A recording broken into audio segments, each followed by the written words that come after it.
So మీరు cases handle చేశారు. చాలా కీలకమైన హై ప్రొఫైల్ కేసెస్ హ్యాండిల్ చేశారు. ఎంఆర్ కానివ్వండి, సత్యం రామలింగరాజు గారు కానివ్వండి, జగన్ అక్రమాస్తులకు సంబంధించి కానివ్వండి, ఓబులాపురం కానివ్వండి. ఇలాంటి హై ప్రొఫైల్ కేసెస్ మీరు హ్యాండిల్ చేసేటప్పుడు ఎట్లాంటి ఫ్రిక్షన్స్ ఉంటాయి? రాజకీయపరమైన ఒత్తిళ్ళు ఎదుర్కొన్న సందర్భాలు ఉన్నాయా? రాజకీయ పరంగా నాకు 7 years నా 10 yearలో కూడా ఎప్పుడు ఎవరు మాట్లాడలేదు. ఇంత హై ప్రొఫైల్ కేసెస్ ఎప్పుడు కూడా మాట్లాడలేదు మాతో. ఆ తర్వాత వచ్చేసి మాకు ముఖ్యంగా ఏంటంటే టైం ప్రెషర్ ఎక్కువ ఉండేది.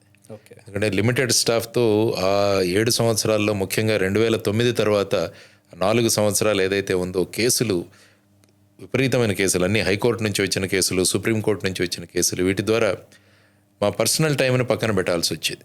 మా స్టాఫ్ కానీ మా ఆఫీసర్స్ కానీ వీరందరూ కూడా ఇక పర్సనల్ టైంని పక్కన పెట్టి ఈ కేసుల్లో డివోట్ అవ్వాల్సి కానీ otherwise there was no other pressure. బాగా మీకు సాటిస్ఫాక్షన్ ఇచ్చిన కేసు ఏంటి? అంటే ఇవన్నీ ఏంటంటే లెర్నింగ్ ఎక్స్పీరియన్స్. ఎందుకంటే ఒక కేసు జరుగుతున్నప్పుడు ఏంట్రా ఇలా అవుతుందన్నది ఒక భావన జరుగుతుంది. ఏంటి ఇలా వెళ్ళిపోతుంది సమాజం, వీళ్ళేంటి ఇలా దోచుకుంటున్నారు అన్నది ఒక భావన కలుగుతుంది. కానీ but you are professional and you are suppose to do your duty.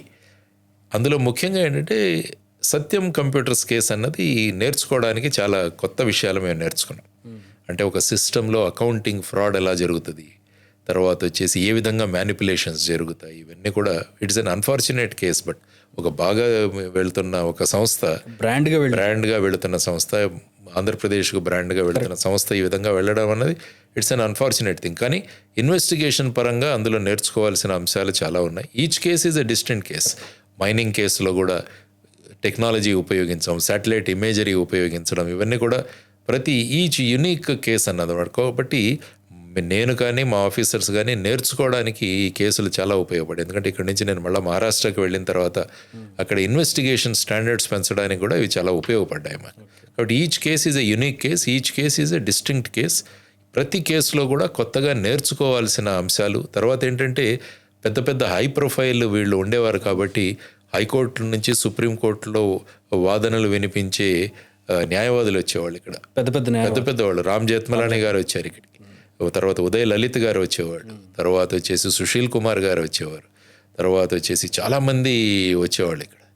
వాళ్ళందరితో మేము మా దగ్గర ఉన్న మా పబ్లిక్ ప్రాసిక్యూటర్స్తో ఎదుర్కోవాల్సి. కాబట్టి మేము ఎక్కువ స్టడీ చేసేవాళ్ళు, లీగల్ స్టడీస్ కానీ, లాకు సంబంధించిన స్టడీస్, కేస్ లాస్, ఇవన్నీ.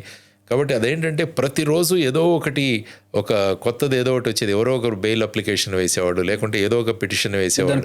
వాటన్నికి కౌంటర్ వేయడానికి మేము కూర్చొని చదువుకోవడం, మా లా ఆఫీసర్స్ వీళ్ళందరూ. It's a very tedious journey కానీ but it was quite educative journey. అంటే చాలా నేర్చుకోవాల్సిన అవకాశం దొరికింది. బాగా ఫ్రిక్షన్ ఎదుర్కొన్న, బాగా ఒత్తిడి ఎదుర్కొన్న కేసు ఏంటి? ఒత్తిడి అంటే నేను చెప్పాను కదా, ఓన్లీ టైం ఒత్తిడే మాకు. టైం అంటే టైం బౌండ్గా ఇవి చేసేసేయాలి, ఈ టైం బౌండ్లో ఛార్జ్ షీట్స్ వేయాలి, టైం బౌండ్గా వేయాలి, అన్ని కేసులు ఆల్మోస్ట్. కానీ ఇలా పొలిటికల్ ఇన్ఫ్లుయెన్స్ ఉన్న కేసెస్లో మీ మీద పర్సనల్గా ఆరోపణలు కానివ్వండి, పొలిటికల్గా ఆరోపణలు చేయడం కానివ్వండి, అప్పుడు అలాంటి సందర్భాలు, ఆ సందర్భాల్లో మామూలుగా లెటర్స్ వచ్చేవి నాకు. మామూలుగా మిమ్మల్ని చంపేస్తాం, మీ ఫ్యామిలీని చంపేస్తాం, ఇలాంటి లెటర్స్ వచ్చేవి మామూలు. 1-2 లెటర్స్ వచ్చిన తర్వాత పెద్ద పట్టించుకోలేదు. ఆ తర్వాత ఒక రెడ్ కలర్లో ఒక లెటర్ వచ్చింది. ఇది రెడ్ ఇంక్ కాదు, మా రక్తంతో రాస్తున్నాం కాబట్టి మేము రాస్తున్నాం కాబట్టి మీ మీద ఖచ్చితంగా చేస్తామని. కాబట్టి అవన్నీ కూడా ఇంటెలిజెన్స్ డిపార్ట్మెంట్కి పంపించేవాడిని నేను.